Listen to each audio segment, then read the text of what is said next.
안녕하세요. 네, 빅데이터 분석 계속 보도록 하겠습니다. 이번 시간에는 저희 두 번째 시간에 설치했던 잠오비 다들 설치되어 있으신가요? 또 이 잠오비를 가지고 실습도 같이 간단하게 해보도록 하겠습니다. 자, 일단 저희가 이런 데이터 분석을 하려면 이 가설을 일단 설정을 해야 되는데요.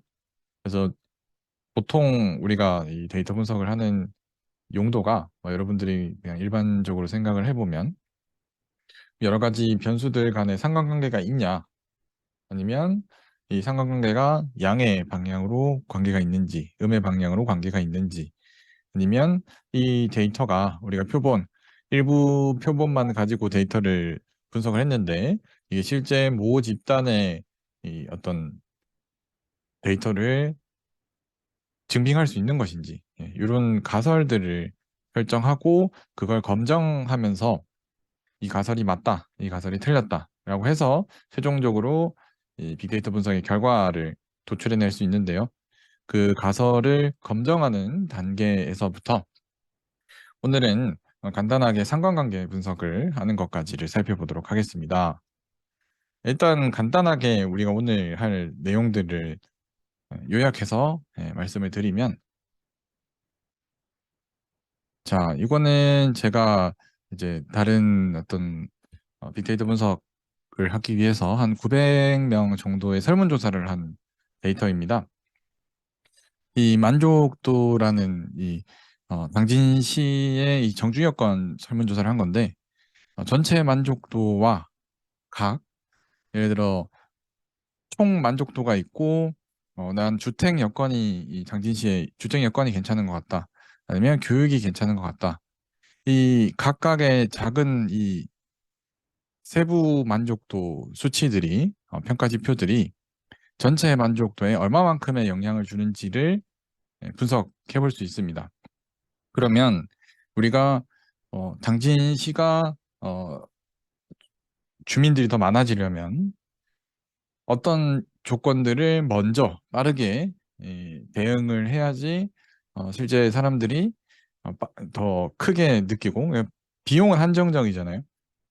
뭐 주택 여건을 개선할 수도 있고, 뭐 교육 여건을 개선할 수도 있고, 당진시가 가지고 있는 예산이 무한은 아니니까 가장 급선 이 어떤 요소가 무엇인지, 아니면 제일 낮은 건 무엇인지, 아니면 제일 낮진 않지만 그걸 올리면 전체 만족도가 올라갈 수 있는 것이 어떤 것인지. 그래서 이 코릴레이션 매트릭스라고 해서 이 상관관계 분석을 해볼 수 있습니다. 그래서 지금 여기 별 3개가 다 붙어 있는데, 별 3개는 상관은 아주 많이 되어 있다. 만족도와 각 이 세부 평가 지표들이 아주 높은 상관관계를 가지고 있다라는 거고, 그 중에 피어슨 상수가 큰 것이 실제 전체 만족도와 연관관계가 크다라는 뜻이거든요. 그래서 여기서 대표적으로 보면은 0.7이 거의 대부분이 제일 높은 건데, 예를 들면은 주택 여건과 전체 만족도 두 개가 높은, 이렇게 해서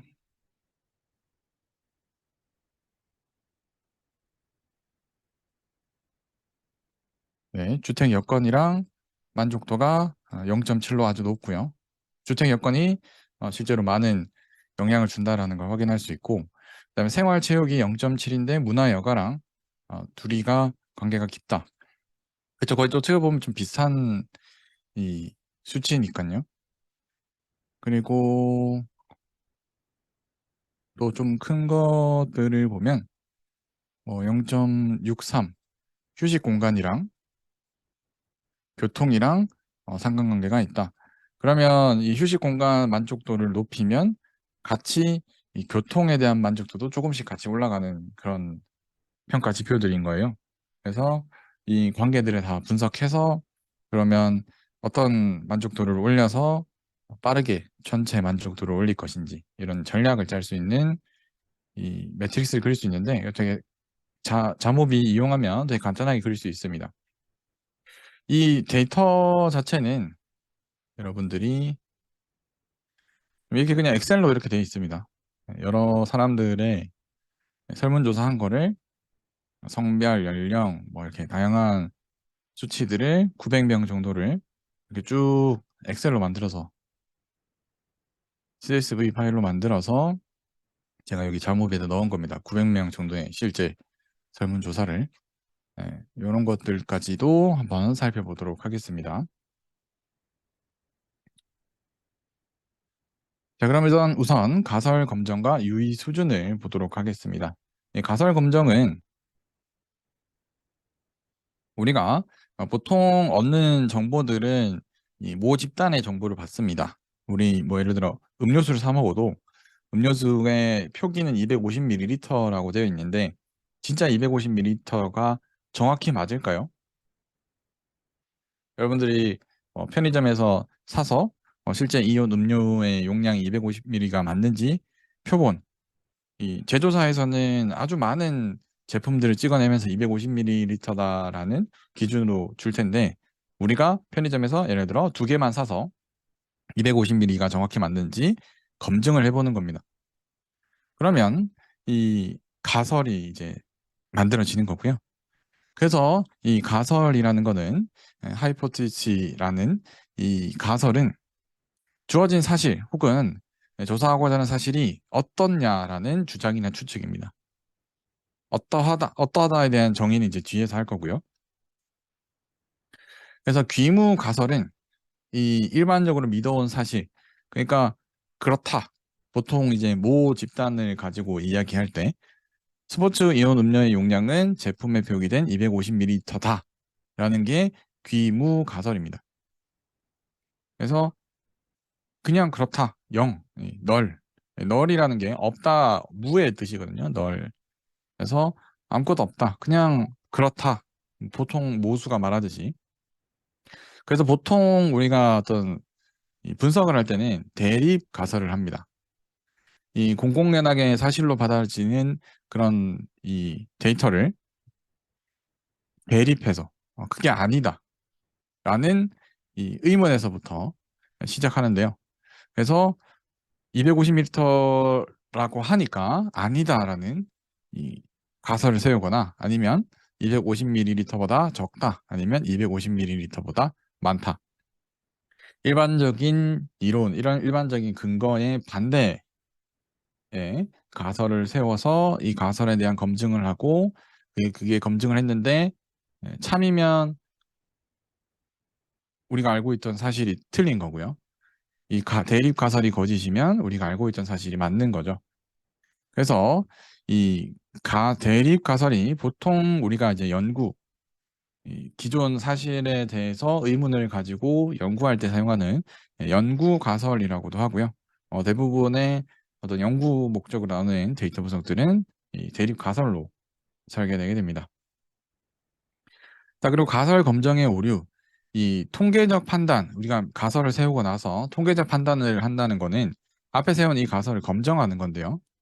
이 가설 검정 자체는 통계량 전체를 가지고 추정할 수는 없고 일부 이 통계량만 가지고 모수를 추정하게 됩니다. 그래서 뭐 모수 입장에서 억울할 수 있어요. 하필 네가 추출한 표본들이 그랬는데 사실 우리가 가지고 있는 모수에서는 그렇지 않다라고 하는 오차가 발생할 수도 있습니다. 그래서 우리가 모수 전체를 검증한 것이 아니기 때문에 당연히 우리가 표본에 대해서는 정확히 알지만 이 모수를 추정해서 이야기할 때는 항상 이 오류 가능성, 확률을 제시해야 됩니다. 그래서 이 통계적 의사결정에서 틀리지 않는 것이 목적이라면 추정된 모수의 틀릴 확률을 낮게 잡거나 아니면 오차를 최소한으로 줄여서 0에 가깝게 그만큼 뭐 표본의 수를 쉽게 말하면 표본의 수가 많으면 많을수록 이런 의사결정의 실패를 줄여나갈 수 있겠죠. 아무래도 모수는 거의 무한에 가까우니까. 그러면 이 가설 검정하는 상태에서 발생할 수 있는 이제 오류들이 있는데요. 제1.5류는 귀무가설을 채택해야 함에도 귀무가설을 기각하는 경우가 있습니다. 이래서 이 기각하게 될 확률을 알파라고 하면 이 반대로 채택하게 될 확률은 1 빼기 알파입니다. 그죠? 그래서 이 기각이 하지 않고 채택을 해야 되는데 기각을 하는 경우들이 일부 생깁니다. 그래서 이 알파 값을 너무 크게 하거나 너무 작게 해서 발생하는 현상이고요. 반대로 기무가설을 기각해야 함에도 기무가설을 채택하는 경우도 있습니다. 그래서 얘도 마찬가지로 채택하는 경우의 확률, 기각하는 것이 옳은 확률, 이 두 개의 값을 너무 크게 하거나 너무 작게 했을 때 발생하고요. 그러면 이 기무가설을 채택해야 하지만 기각하는 경우와 기무가설을 기각해야 하는데 채택하는 경우를 이 두 개의 확률을 알파와 베타로 표시를 해줄 수 있습니다. 그래서 뭐 이 말장난인데 그래서 기각해야 할 기무가설을 기각하는 경우는 기각해야 되는데도 채택하는 경우의 반대이겠죠. 기각해야 하는데 기각하는 경우 1 빼기 알파가 됩니다. 근데 우리는 보통 이 유의 수준을 이 알파로 많이 사용을 하고요. 요 케이스 기각해야 됨에도 채택하는 경우는 보통 이야기하지 않습니다. 그래서 기각의 판단 기준은 양측 검증과 단측 검증으로 구분이 되는데요. 이 양측 검증, 단측 검증에 대해서는 그림으로 설명드리고요. 그래서 조사 결과가 유의 수준, 이 알파라는 값에 포함이 되면 기각, 포함되지 않으면 채택이 되게 됩니다.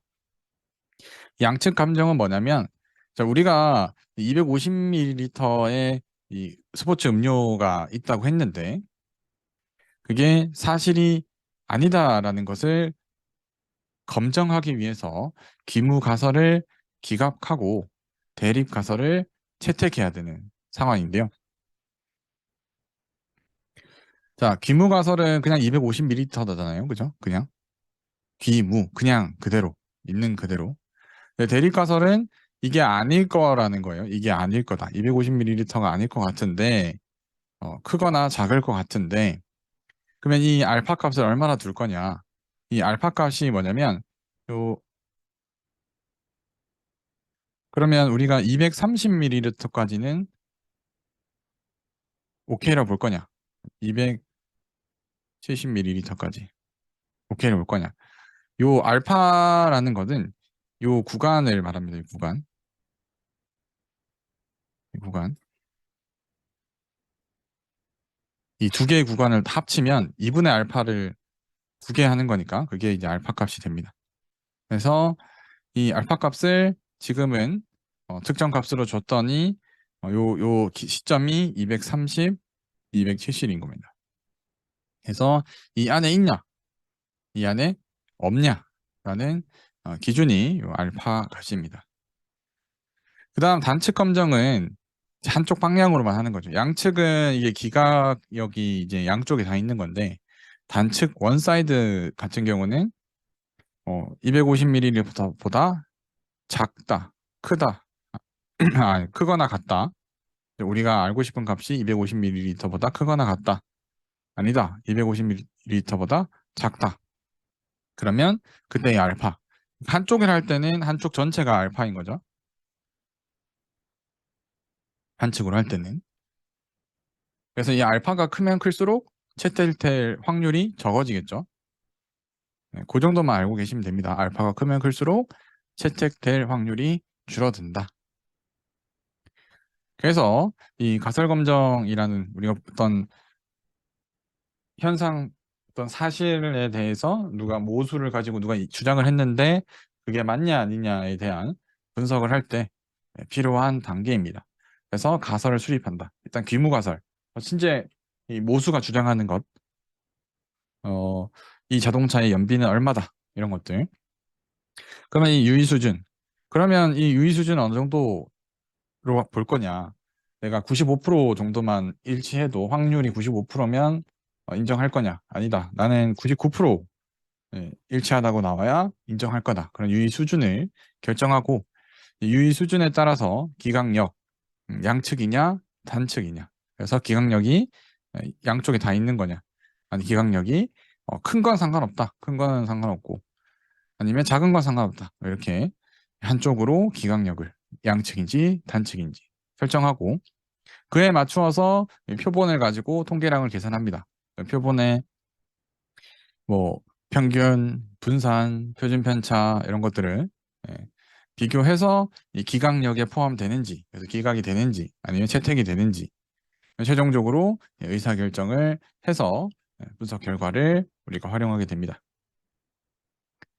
그래서 가설에는 귀무가설, 일반적으로 존재하는 것, 모수가 주장하는 바, 그다음에 이거와 다르다라고 이야기하는 대립 가설이 있습니다. 물론 이 모수, 귀무가설이 존재하는 경우도 있고요. 존재하지 않는 경우도 있습니다. 예를 들어 아산의 6월에는 비가 안 오는 날보다 더 많다. 뭐 이런 걸 귀무가설로 잡고 대립가설은 또 반대로 잡아서 우리가 모수를 가지고 분석한 게 아니라 우리가 이 가설을 세워서 할 수도 있고요. 자, 그리고 유의수준과 이제 P값이 나오게 되는데요. 우리가 유의수준, 이 알파를 지정하면 예를 들어 이 통계학에서는 여러분들 뭐 어떤 자료 같은 거 볼 때 이렇게 밑에 요거 보셨는지 모르겠는데 95% 포인트 이 확률로 일치하다. 99% 포인트로 일치하다. 99.9% 포인트로 일치한 확률이 있다라고 하는 요 기준이 뭐냐면 그러니까 알파를 0.05로 쓰면 이게 95% 유의 수준이고요. 알파를 0.01로 쓰면 99%, 99.9%는 0.001입니다. 이게 뭐냐면 1을 100%로 보고요. 그죠? 그 다음에 0.05를 뺍니다. 그러면은 90.0.95가 되잖아요. 그래서 95%, 0.01을 빼면 0.99가 되죠. 그 다음에 0.001을 빼면 0.999가 됩니다. 이렇게 생각하고 보시면 되고, 그래서 이 유의 수준에 따라서 이 별표 개수가 옆에 표시되는데요. 그래서 별표가 이렇게 3개가 있으면 제일 충분히 이 가설 자체가 채택이 될 수 있다. 기각의 범위의 밖에 있다라고 이야기할 수 있습니다. 그래서 가설 검정을 하는 데 있어서 필요한 여러 가지 이제 조건들인데요. 표본은 반드시 무작위로 통계적 독립성, 표본으로부터 관측치를 수집하는데 내가 이걸 수집했다고 해서 다른 관측치가 바뀌면 안 됩니다.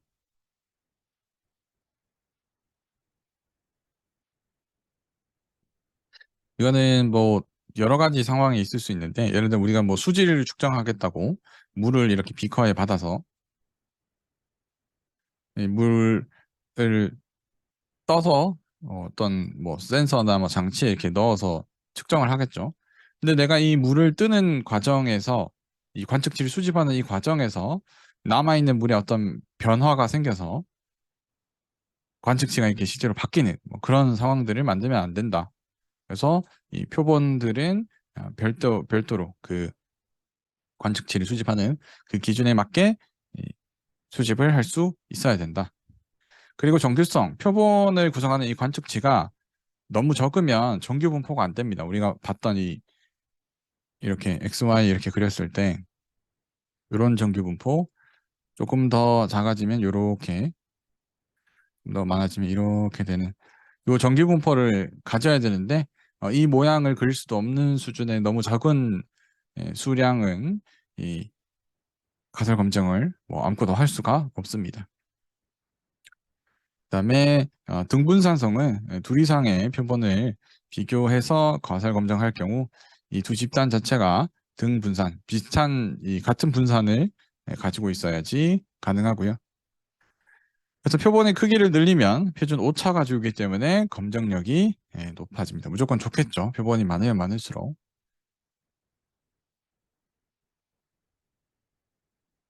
자, 그러면 이 모집단을 가지고 이제 가설 검증을 할 건데 이 모집단의 가설, 귀무 가설을 세울 때 이 모 집단의 평균이나 모 집단의 이 분산을 가져다가 이 가설을 수립을 해야 됩니다. 만약에 이 귀무 가설과 대립 가설에 대해서 우리가 0.05 유의 수준으로 하겠다라고 하면 이 0.05를 반반 넣으면 여기가 0.025, 여기가 0.025가 되겠죠, 그죠? 반반씩.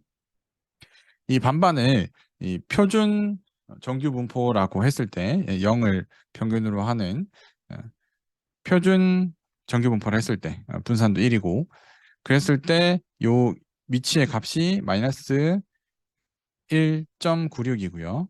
여기 플러스 쪽도 1.96이라는 요 시점이 기각역, 기각하는 범위가 되게 됩니다.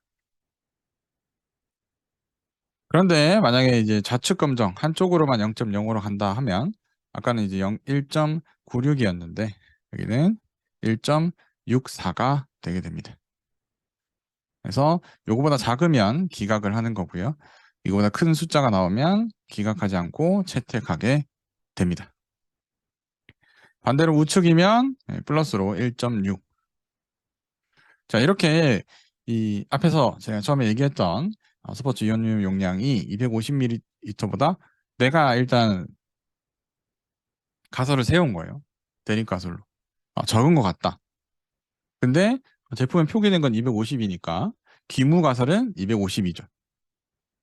근데 이걸 가지고 이제 제가 표본 300개를 가지고 왔어요.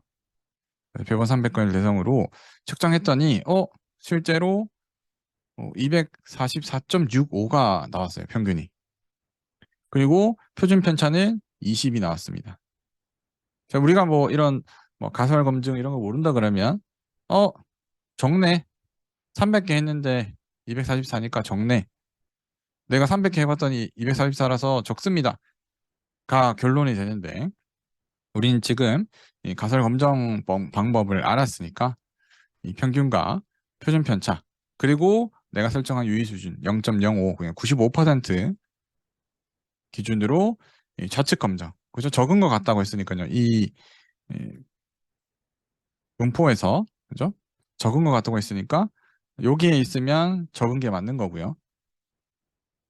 근데 얘가 이 위치에 있으면 적은 게 아니겠죠. 자, 그러면 기무가설은 250, 대립가설은 250보다 작다. 유의수준은 0.05다. 그러면 n은 300. 우리가 가져다 쓴 표본의 개수는 300개. 그 표본의 평균은 244.65. 그리고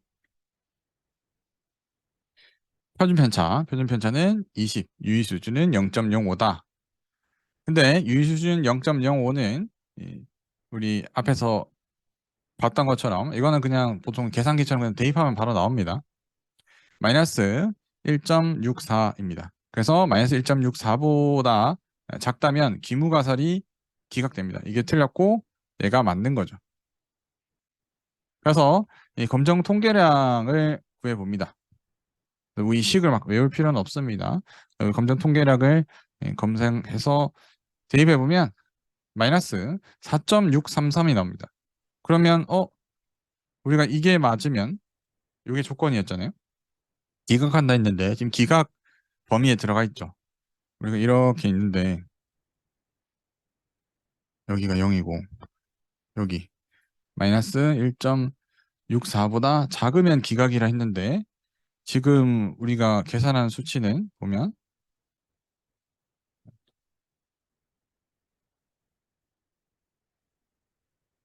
그렇죠? 수치는 지금 마이너스 46, 위 밑에 있는 거죠. 마이너스 4.633. 그러면 이 귀무가설, 이 모 집단이 말하는 이온 음료가 250ml 들어있다라고 하는 말은 거짓이 되는 거죠. 자, 이걸 뭐 이렇게 식으로 하지 말고요. 엑셀로 한번 풀어보겠습니다. 우리 여기 예제 데이터에서요.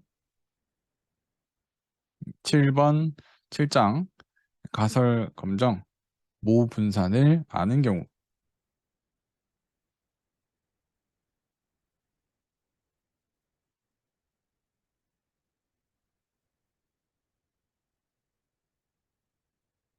가지고 한번 해보겠습니다. 자, 여기서 이 집값을 구해야 됩니다. 이 집값을 구하는 방법은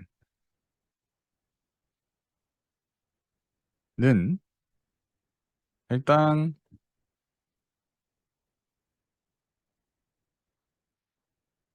표본의 평균에다가 모수의 평균을 뺍니다. n죠, n을 뺍니다. 그리고 나누기 가로 열고 표준 편차에다가 나누기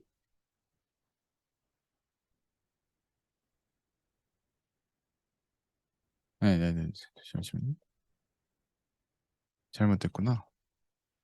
여기에서 표본의 평균에서 모평균을 빼고요. 이렇게 잘못됐네.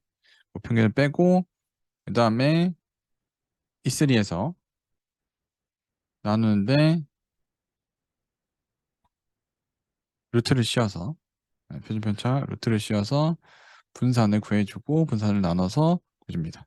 그러면 이게 우리가 앞에서 얘기했던 요 값이 됩니다. 검정 통계량 값이 됩니다. 요 값.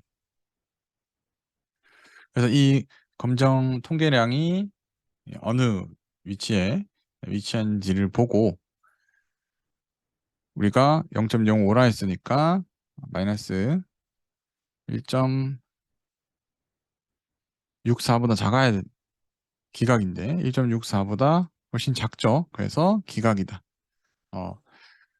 이 제품에 표기되어 있는 250ml는 잘못되었다. 라고 이야기할 수 있습니다.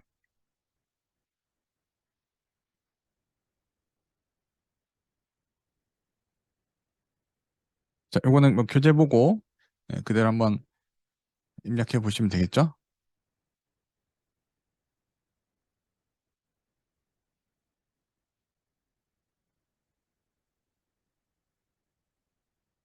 여기까지 혹시 질문 있으신가요?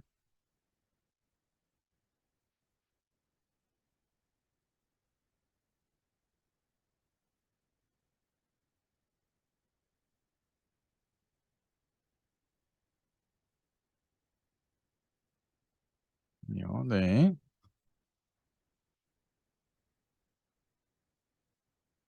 자, 그 다음에 우리가 일반적으로 이 표준 정규 분포를 가지고 이야기를 한 거란 말이에요. 요 표준 정규 분포 요걸 가지고 이야기한 건데 만약에 이 모수를 아예 모르는 경우도 있습니다. 모수의 평균이나 모수의 분산 아무것도 모르는 이 상황이 있을 수 있어요.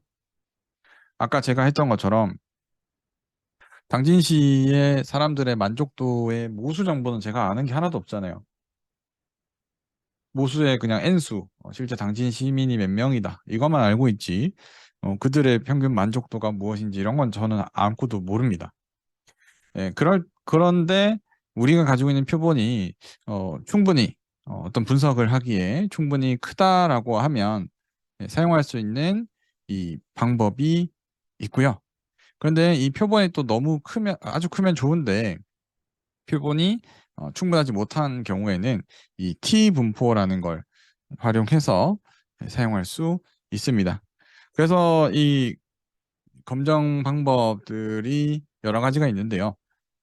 모수를 알 때는 아까 했던 것처럼 정규 표준 분포를 가지고 검정을 하게 되고요.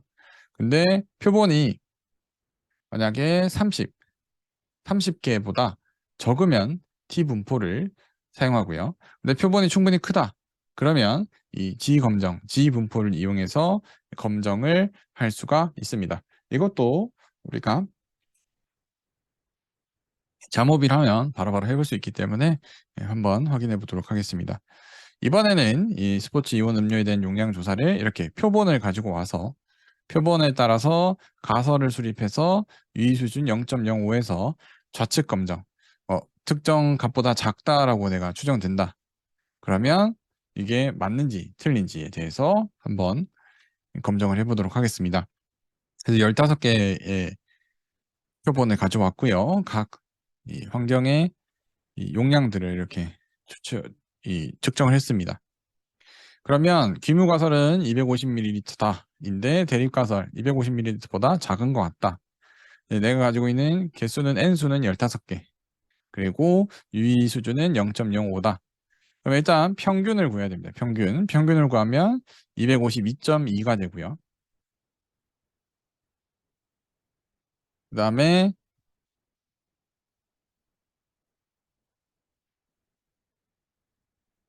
분산, 표준편차 이렇게 구해볼 수 있습니다. 그러면 그 구한 걸 여기 식에다가 T 검증, 왜냐면 15개밖에 없었잖아요, N이. 그러면 T 검정을 해야겠죠. T 검정으로 대입을 해보면 0.589가 나옵니다. 그러면 0.589면은 우리가 알파가 0.05일 때의 T는 마이너스, 우리 아까 앞에서 한 거는 G였잖아요. G. 정기표준 분포에서는 G로 이렇게 했었는데 이번에는 우리가 쓰는 거는 T입니다. T. 왜? 표본이 작아서. 그러면 0.589니까 여기쯤에 있겠죠. 0.589. 그러면 기각이 안 되고 채택이 되죠. 그러면 이거는 어, 앞에서 말한 이 좌측 검정 250ml보다 작다가 아니라 250ml보다는 크게 들어있는 것이 맞다라고 볼 수 있고요. 이것도 마찬가지로 엑셀을 이용해서 해보실 수도 있고요. 요거는 이게 제가 전달드린 PDF에서도 이게 복사 붙여넣기가 되나요? 입력하려면 좀 많이 힘드시니까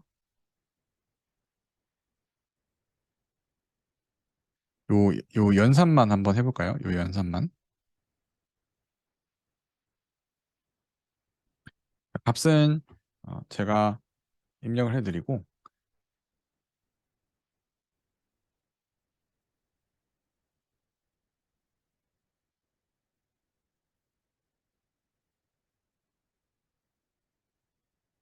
그래서 모분산을 모르는 경우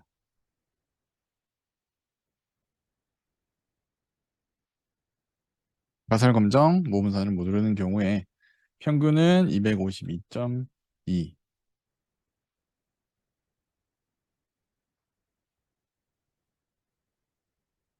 그다음에 분산은 유의 수준은 0.05.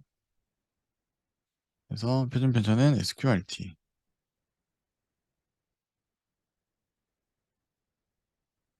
자, 이렇게 입력을 해놓고 그 다음에 이 검정 통계량을 구해본다. T값을 구해보면 표본의 평균에다가 전체 평균, 모 평균 250이라고 했으니까 그 다음에 유의 수준 아니지, 표준 편차 나누기 SQRT N 이렇게 해서 구해주면 이게 T 검정 통계량이 됩니다. 여기까지 한번 해볼까요?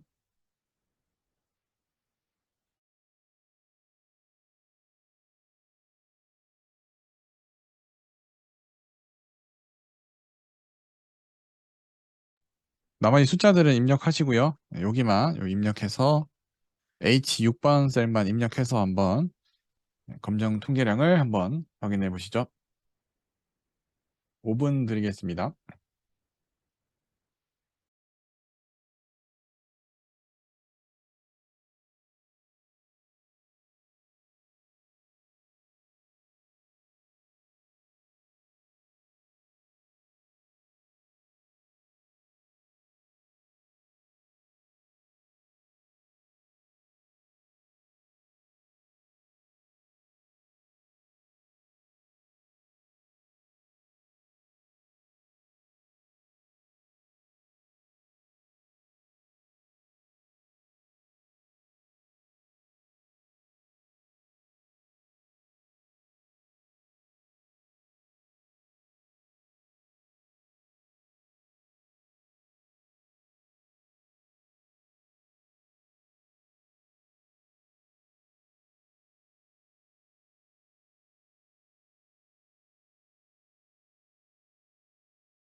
자, 그러면 계속 보겠습니다.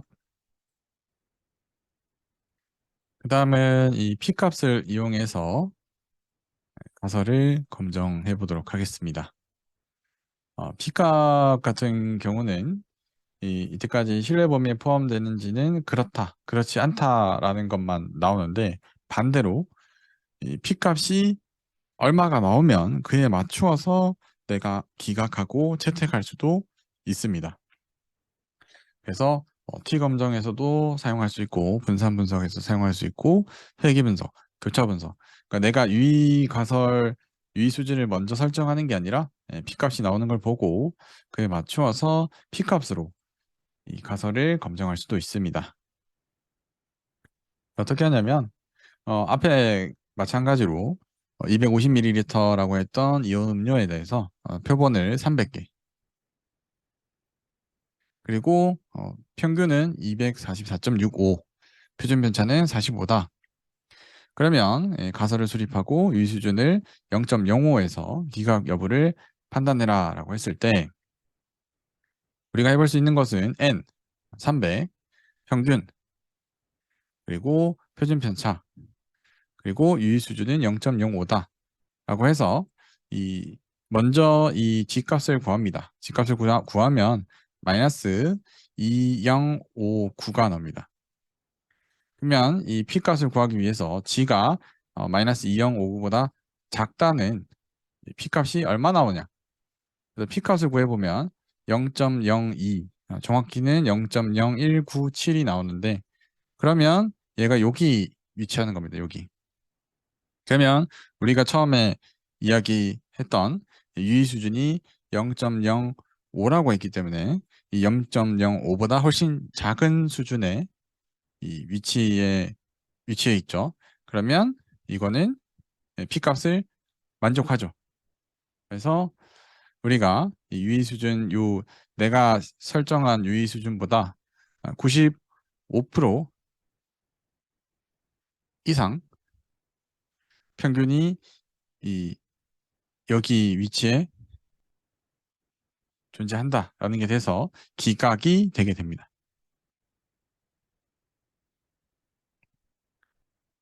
그러면 얘도 마찬가지로 어, 기각이 되기 때문에 250ml가 아니다라는 게 결론이 되게 되고요. 이것도 뭐 엑셀로 이렇게 해보면 또 볼 수 있는데, 우리는 뭐 저렇게 상세하게 보지 않고 자모비 통해서 이따가 결과만 보도록 하겠습니다. 자, 모집단의 비율에 대해서도 또 가설 검증을 할 수 있습니다. 모집단 같은 경우를 예를 들어서 이 4번 타자, 야구를 잘 아시는 분들 같은 경우는 4번 타자가 아주 중요한 이 야구의 타자인데요. 이 3할을 넘어야 된다. 아니면 3할 3푼, 33% 이상의 이 안타를 쳐야 한다와 같은 비율로 이렇게 줄 수 있습니다. 목표를. 자, 그러면 이 모집단의 비율을 가지고 가설 검증하는 방법의 예제를 한번 볼 텐데요. 어, 우리 뭐 서비스 센터 가면은 이제 불만 민원 접수를 하잖아요. 그러면 불만 민원 접수해서 서비스 만족도 조사를 할 건데, 만약에 이 방문한 고객의 80% 이상이 만족을 하면 서비스 재교육을 안 하고, 그렇지 않다면 재교육을 실시하려고 합니다. 근데 우리가 이제 80%라는 기준만 잡았잖아요. 정확히 몇 명 중에 몇 명이다라는 걸 기준을 안 했어요. 그래서 무작위로 우리가 100명의 고객을 대상으로, 왜 여러분도 AS 센터나 이런 데 가고 나면 나중에 문자로 이렇게 와가지고 만족도 조사 같은 거 한 번씩 하시잖아요. 그죠? 그것처럼 100명을 대상으로 했고 78명만 이 만족에 체크했습니다. 그러면 이 유의 수준 0.05에서 검정을 하면 이 재교육을 해야 되냐, 재교육을 하지 않아도 되냐라는 이 단측 검증을 하게 됩니다. 그래서 80% 이상이 만족하다는 답변을 한다면 이 조사를 하지 않는 거고, 그런데 미치지 않았다라는 걸 가지고 단측 검정을 하게 되고요. 그래서 귀무가설은 0.8인데 대립가설은 0.8보다 작다. 그래서 이 G값을 구하면 G값 자체는 마이너스 0.5가 나옵니다. 마이너스 0.5는 여기에 위치해 있죠. 채택 쪽에 위치해 있죠. 그러면 평균이 0.78에 n이 100 그리고 우리가 목표로 하는 게 80%였다라고 하면 나오는 G값은 이렇게 쭉 연산하면 마이너스 0.5 우리 유의 수준은 0.05였으니까 마이너스 G값은 원래 마이너스 1.64였는데요. 이거보다는 크게 나왔으니까 이건 지금은 채택, 그래서 귀무가설이 맞다.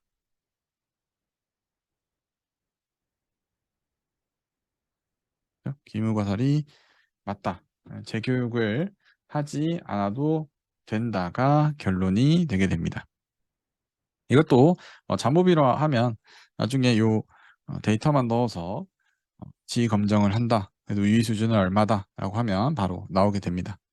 근데 엑셀로 하게 되면 요 수식을 다 연산을 해줘야 되죠. 수식을 연산할 때 그대로 뭐 하는 것도 방법이긴 한데 이 정규 분포 이 함수를 이용해서 검증을 할 수도 있습니다. 그래서 우리가 7장에 모집단 비율의 가설 검정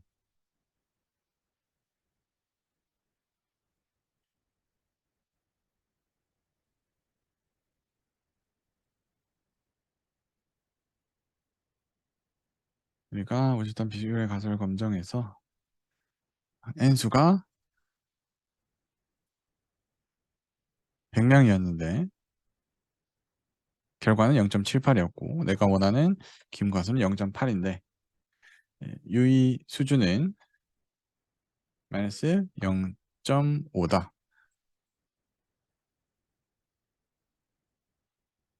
그랬을 때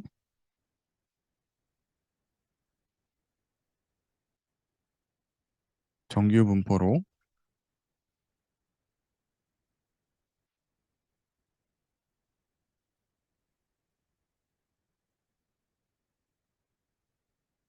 정규 분포 누적각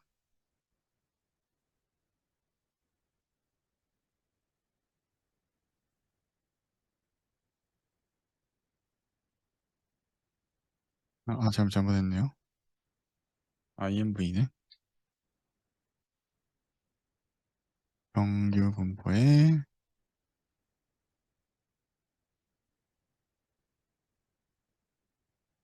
로말 S IMV 함수를 구해서 0.05다.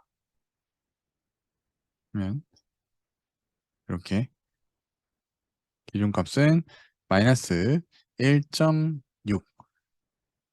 근데 우리가 이 구한 값은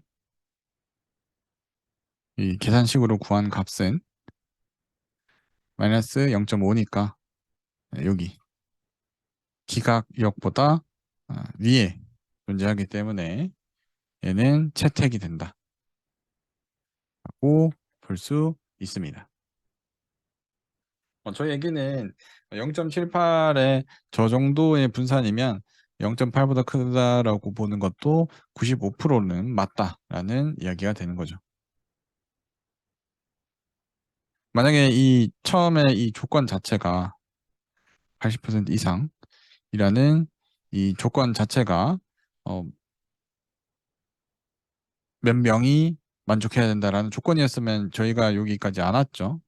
여기까지 오지 않았을 텐데 80% 이상이다라고 했는데 이 모집자는 훨씬 더 많았을 거잖아요. 실제 방문한 고객은 100명보다 더 많았을 건데 100명만 가지고 검증을 할 때는 80% 넘었다라고 볼 수 있다라는 겁니다. 자, 그다음에 모집단위 분산에 대해서 또 가설 검증을 할 수가 있는데요. 이 모집단의 분산을 가지고도 예를 들면 자동차의 연비가 25km per 리터당 25km다.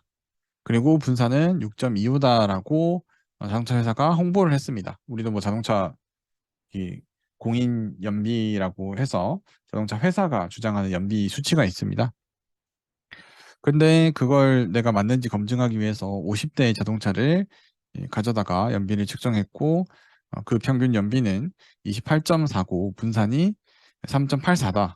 그러면 이 H사 주장대로 연비의 예가 아니라요. 평균이 아니라 분산이 6.25가 맞는지 검증해 볼 수도 있습니다. 약간 비유를 했고 모집단에 이번에는 분산도 검증해 볼 수 있습니다. 마찬가지로 여기도 이 귀무가설, 대립가설을 설립하고 이 귀무가설은 분산을 가지고 하는 거죠. 대립가설은 분산이 아니다라는 거고요. 그러면 이 표본의 개수, 평균, 나온 분산, 그다음에 유의 수준을 가지고 공식에 대입을 하면 이 기각, 좌측의 기각, 우측의 기각 중에 이 연산 범위의 기각의 범위에 포함되기 때문에 이건 기각이 됩니다. 그러면 저 앞에서 말한 요거에 연비는 모르겠고 분산은 지금 기각됐다. 분산은 이게 잘못됐다. 내가 가지고 있는 이 표본으로 봤을 때는 이 분산은 이거 잘못 계산된 것이다. 라고 이야기할 수 있습니다. 또 마찬가지로 엑셀을 이용해서 풀어볼 수 있습니다. 근데 또 이것까지 엑셀로 하기에는 저희가 재미가 없으니까요. 실제 이제 자모비에서 사용하기 위해서 이 연관 분석, 상관 분석, 공분상관, 상관계수, 교차 분석을 보도록 하겠습니다. 보통 여러분들이 일반적으로 생각하는 빅데이터 분석 요 계열들이거든요. 이 연관성 분석은 이 변수들 간의 관계를 파악하는 겁니다. 어, 우리가 빅데이터 분석이라고 하면 일반적으로 생각하는 뭐 기름값, 원유 가격 아니면 달러에 따라서 어떤 주식 가격이 변하냐 그런 다양한 변수 간의 연관성을 분석하는 게 가장 좀 일반적이죠. 뭐 다른 것도 있긴 한데. 예. 그래서 이 실제 연구 조사에는 이 연관성 분석을 할 때 한 개의 변수만 가지고는 잘 하지 않습니다. 물론 우리가 생각했을 때는 뭐 삼성전자의 주가랑 환율이 영향이 있다. 이렇게 해서 두 개만 가지고 시작을 할 수 있는데 근데 보통 연관성 분석을 할 때는 그렇게 한두 개만 하지 않고 되게 많은 변수들을 가지고 이 연관성 분석을 하게 됩니다. 그래서 여러 변수를 가지고 조사를 하게 되고 이 연관성 분석을 할 때 사용하는 척도들이 있습니다. 이 연속형 변수들을 이용해서 표현 상관 분석이랑 피어슨 상관 분석 그리고 범주형 척도를 이용해서 서열 척도, 뭐 첫 번째, 두 번째, 세 번째 이런 이 등수를 기준으로 하면 스피어만 서열 상관 분석을 하고요. 명목 척도로 구성된 변수들은 교차 분석을 활용하게 됩니다. 근데 보통 여러분들이 사용할 것들은 이 플러스 마이너스, 이 크다 작다의 분석을 많이 하기 때문에 피어슨 상관 분석을 아마 많이 사용하시지 않을까 싶습니다. 자, 일반 여러분들 이제 회사 가서 당장 빅데이터 분석이라고 했을 때 어느 회사들 다 마찬가지일 텐데 자영업도 마찬가지고요. 이 매출을 올리는 것이 어쨌건 수익을 올리는데 아주 기본적인 조건이죠. 그러면 이 매출을 올리기 위해서 광고를 할 건데 이 광고의 효과에 대해서 정확하게 분석할 수 있을까요? 여러분들이 예를 들어 네이버 메인 광고를 1,000번 띄운다. 그러면 한 번 띄울 때 10,000원씩이라서 1,000만 원이 든다. 그러면 이 1,000만 원을 들였을 때 매출이 얼마가 발생을 하느냐에 대한 상관관계를 파악해야겠죠. 그래서 1,000만 원을 들였을 때 2,000만 원의 효과가 난다. 그러면 이번엔 2,000만 원을 들여서 4,000만 원의 효과를 봐볼까? 뭐 이런 상관 분석을 예상할 수 있잖아요. 그래서 그 상관 분석을 할 때 사용하는 이 상관 코릴레이션 코에피션시라고 하는 보통 이 두 수들을 이제 양의 방향 혹은 음의 방향으로 일정한 규칙을 나타내는지 이 연관 정도로 분석하는 게 상관 분석입니다. 이 선형 관계 상태는 하나의 변수를 X축, Y축이 있을 때 키가 크면 몸무게가 보통 일반적으로 몸무게가 큰 것처럼 양의 상관관계일 수도 있고요. 아니면 반대로 이렇게 음의 상관관계일 수도 있고요. 이런 이 두 간의 이 두 변수 이상의 여러 개의 변수 간의 상관관계가 있는지를 분석하는 게 상관관계 분석이고요. 산포도는 이걸 이제 상관관계 분석하기 전에 그냥 표에 그려보는 겁니다. 여러 사람들한테 키, 몸무게 이렇게 막 입력 받는 거예요. 조사하는 거예요. 그래서 봤더니 거의 이렇게 유사하게 양의 상관관계를 나타내죠. 거의 이 점을 그리는 이 점을 찍는 요게 산포도입니다. 스카터 다이어그램이라고 해서 이 스카터 다이어그램을 그려보면 이런 식으로 그려집니다. 점들이 두 변수가 양의 상관관계에 있으면 이렇게, 음의 상관관계에 있으면 이렇게, 상관관계 없으면 이렇게 그냥 무작위로 이렇게 나타나게 됩니다. 산포도. 그래서 산포도만 보고도 사실 어느 정도 우리가 상관관계를 분석할 수 있고요. 그리고 이렇게 명확하게 나타나는 이 두 변수 간의 상관관계는 사실 뭐 산포도까지 그리지 않아도 여러분들 대부분 다 파악을 할 수 있을 겁니다. 그런데 우리가 더 하고 싶은 거는, 그러면 내가 이 비용을 여기만큼 들였을 때 Y축의 값은 어디에 오느냐, 그죠? 이런 것들을 알고 싶은 거예요. 그래서 이 어떤 회사에서 광고비 지출에 따른 매출의 영향을 파악하기 위해서 2006년도부터 2020년도까지 회사에서 사용한 광고비 그리고 매출을 가져다가 이렇게 엑셀표로 만들 수 있겠죠. 그리고 이 엑셀표를 통해서 이 광고비와 매출액이 실제로 연관성이 있냐, 이걸 산포도를 이용해서 확인해 볼 수 있습니다. 이것도 10장의 산포도 엑셀 파일을 활용해서요.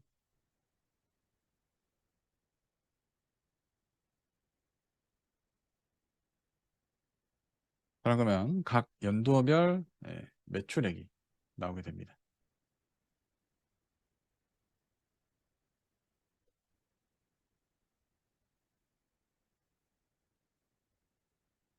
이렇게 해서 삽입 추천 차트, 여기 이제 기본적으로 이 분산 차트가 안 나오네요. 그죠? 모든 차트에 가서 분산형 분산 차트.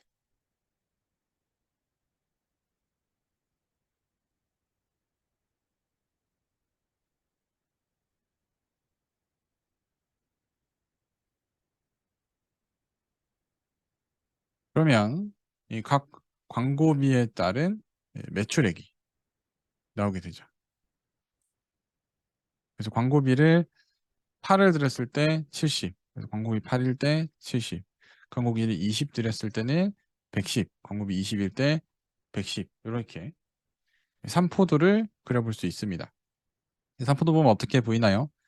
그래도 약간의 양의 상관관계가 있다는 걸 볼 수 있죠.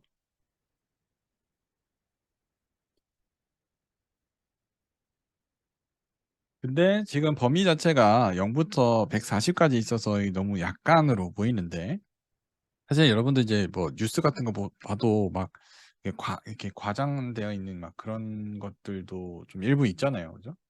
그리고 우리는 이제 과장을 하려는 건 아닌데, 기본적으로 가져다가 요 Y축이 너무 지금 불필요한 부분이 많으니까 Y축, 여기 세로 Y축을 눌러서 우클릭하고 축 서식 이렇게 눌러주시면요, 요 Y축만 선택됐을 때 이렇게 네모 박스로 눌러보시면 경계가 지금 0부터 돼 있는데요, 60에서 130으로 이렇게 잡아주시면 훨씬 더 선명하게 양의 상관관계가 있다는 것을 알 수가 있습니다.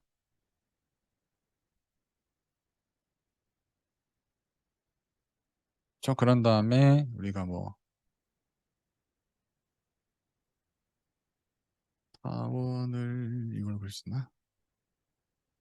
그다음에 이렇게 회전시켜서 주고 채우기를 투명도를 한 50% 주고 이렇게 산포도가 이렇게 된다. 그래서 실제로 우리가 광고를 많이 했을 때 매출이 늘고 있다라는 걸 눈으로 보여줄 수 있죠. 산포도만 가지고도 별다른 지금 어떤 함수를 쓰거나 그런 거는 없었잖아요, 그죠? 엑셀만 가지고도.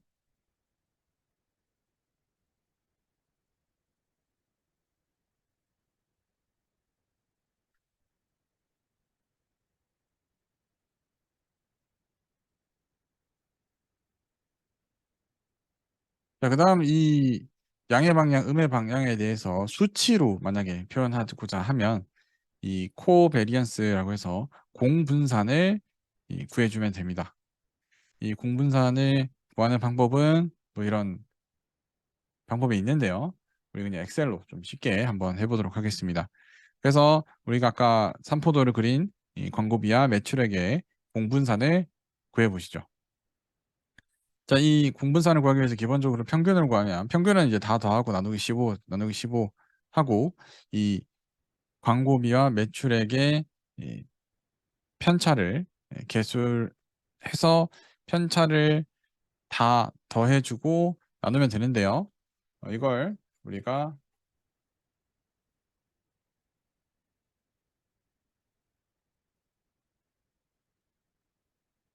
어렵게 저렇게 하지 말고요. 요 데이터가 이렇게 세로로 있다라고 했을 때 공분산을 분석해 볼 수 있습니다. 여기서 바로 데이터에 들어가서 데이터 분석해 보시면 공분산 분석이라고 있습니다. 공분산 분석 입력 범위 같은 경우가 광고비와 매출액이 입력 범위 데이터의 방향은 열, 이렇게 열이죠.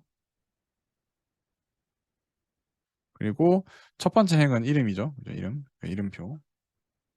출력의 범위는 여기에다가 이렇게 공분산 분석 설정을 해줄 수 있고요. 그 다음에 확인 딱 누르면 바로 구해줍니다.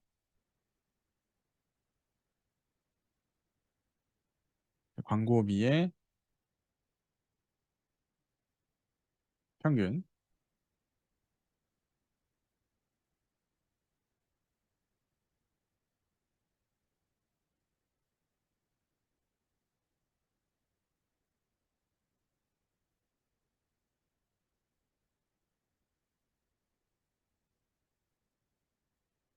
광고비의 공분산, 어, 매출액의 공분산 해서 광고비와 매출액 요둘 사이에 요 값이 의미 있는 값인데 46 플러스 양의 방향으로 두 개가 관계가 있다. 만약 반대였다면 요 공분상 계산이 이 마이너스 값으로 나왔을 겁니다.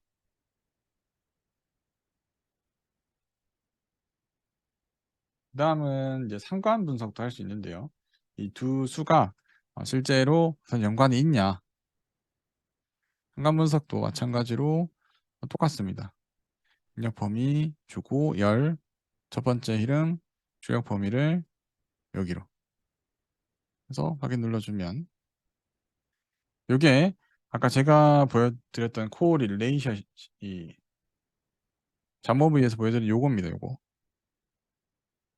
두 이 변수 간의 상관관계, 상관계수 저런 게 0.7인데 이거 0.8이면 아주 유의한 상관관계에 있다라고 볼 수 있겠죠.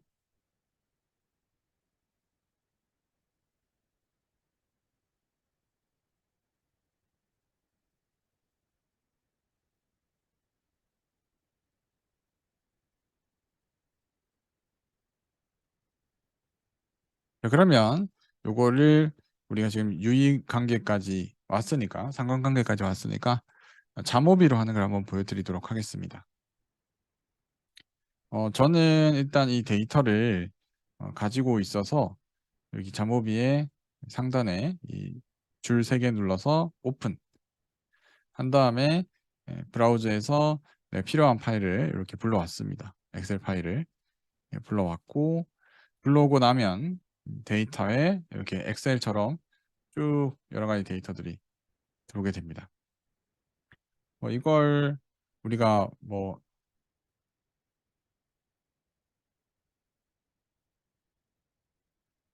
이런 데서 공공 데이터 포털에서 가져올 수도 있겠죠. 그러면 어떤 걸 한번 볼까요?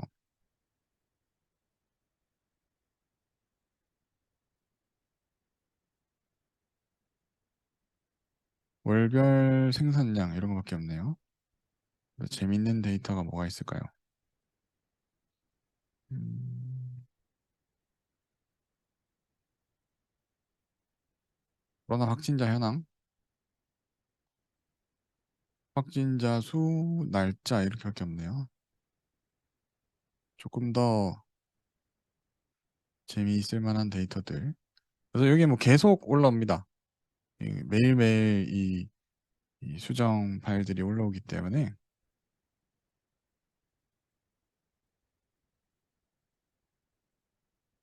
렌터카 업체 정보 수치화해서 볼 수 있는 게 있나? 주소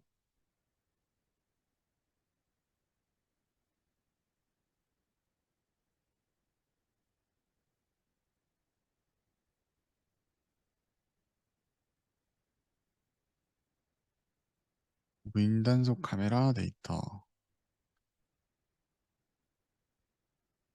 그냥 위치 정보만 이렇게 있네요. 이게 그때그때 제가 들어올 때마다 다르다 보니까 미세먼지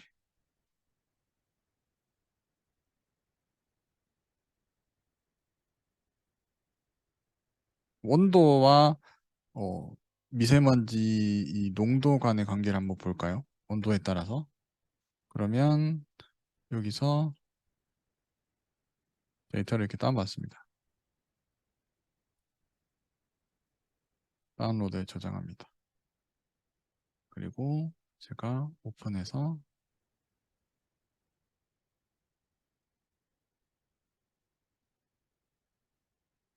데이터를 열어줍니다. 그러면 이렇게 열렸어요. 열린 정보를 가지고 우리가 코릴레이션 매트릭스 기온이랑 농도랑 습도를 가지고 분석을 해봅니다. 그리고 n 값은 800개 정도가 있네요.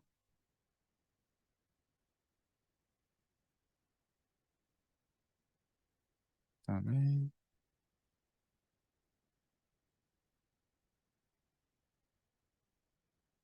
예쁘게 그려지지가 않네요. 이 플롯이.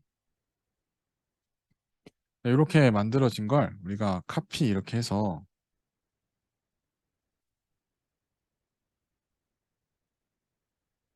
여러분들 뭐 한글 파일 같은 데다가도 이렇게 붙여넣기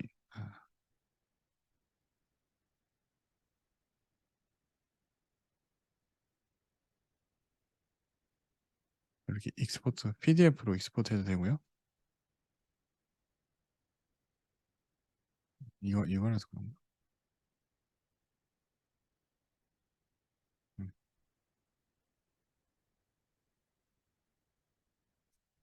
그림으로 붙여넣기가 안 되네요.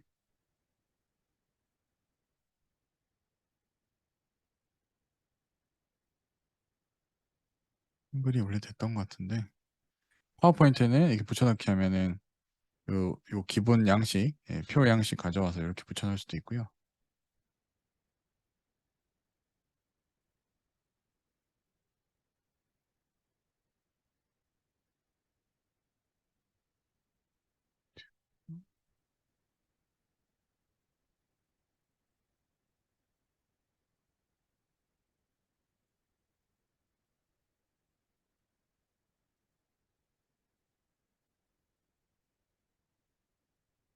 데이터 가져오는 이고.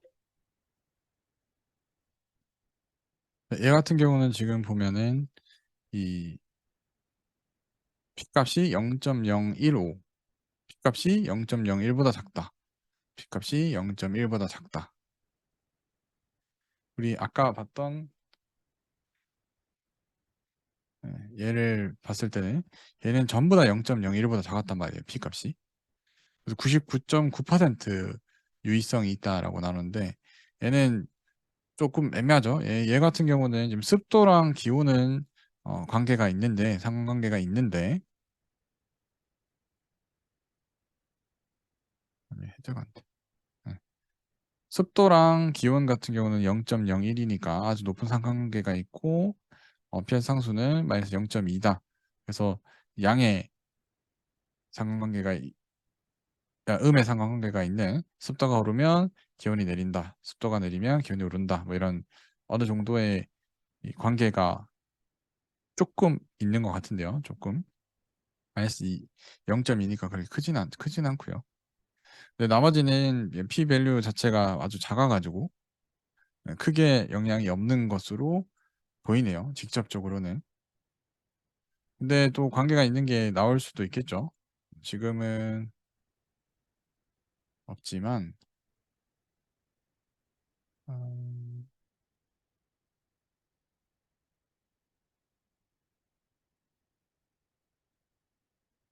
그거를 그리면은 이게 나올라나?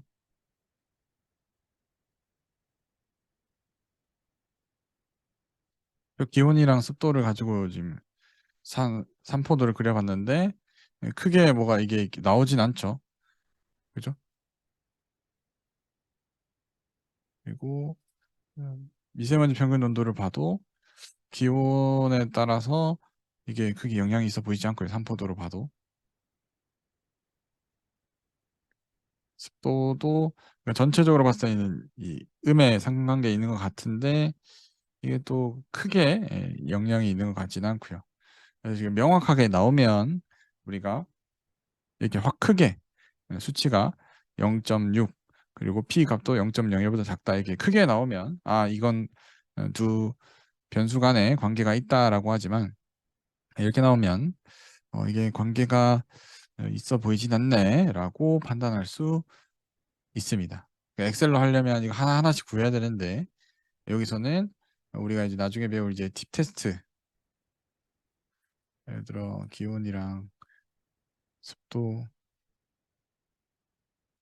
농도를 지형별로 지형명으로 레벨이 안 되는구나 이게 없네 안 되네요.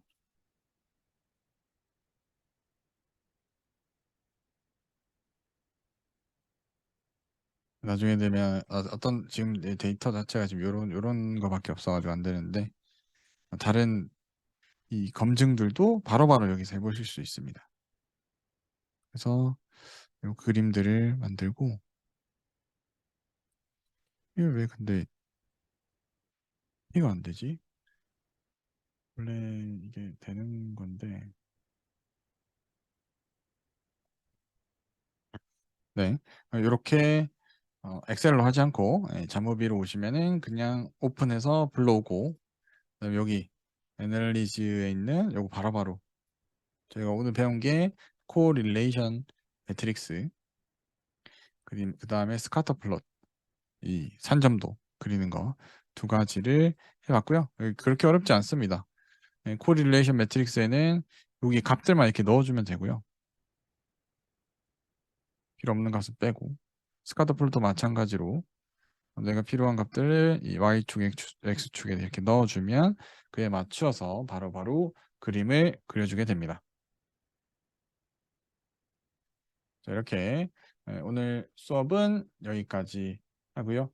내일 더 자세하게 이 자모비를 이용해서 T-테스트하고 다른 이 인접 테이블이나 뭐 이런 다른 것들도 같이 한번 해보도록 하겠습니다. 자, 오늘 수업 내용에 질문 사항 있으신가요?